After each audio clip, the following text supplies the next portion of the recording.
Tepeden dırnağa hirs içindeyim. Dönmüşem dustağa hirs içindeyim.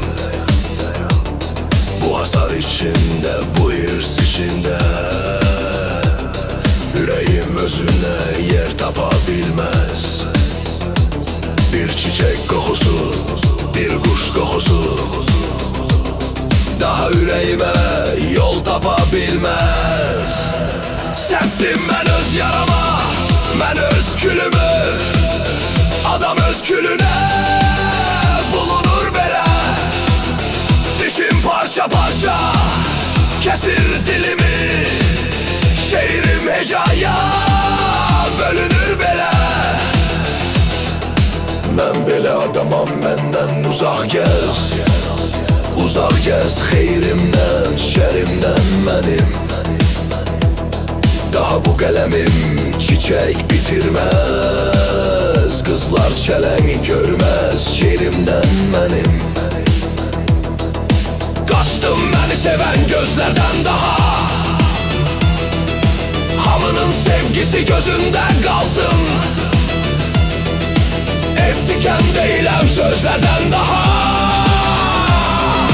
Koy hamı o çölün düzünde kalsın. Sen de daşlamağa özgəsini tap. Məni ömür boyu daşlayan adam. Gilası mürəbbə, kuzunu kabab. Şairi heykel tek hoşlayan adam. Yok heykel umuram bu yer üzündə. Mənim daş olmağa yoktu həvəsim. Daş olup lap olup Füzulinin de yanında durmağa yoktu hevesim. Ben senin yanında dururam.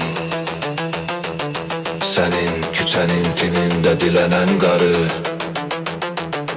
Başından var dövlət yağan ölkənin.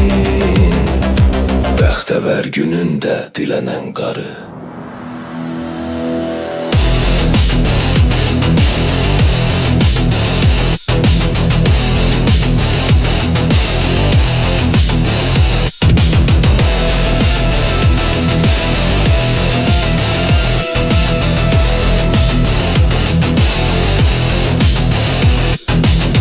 Kes sığal çekmezdim ağ saçına.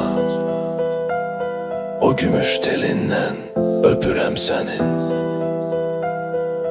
Korkma pul koymuram senin ovcuna. Eğilip elinden öpürəm senin.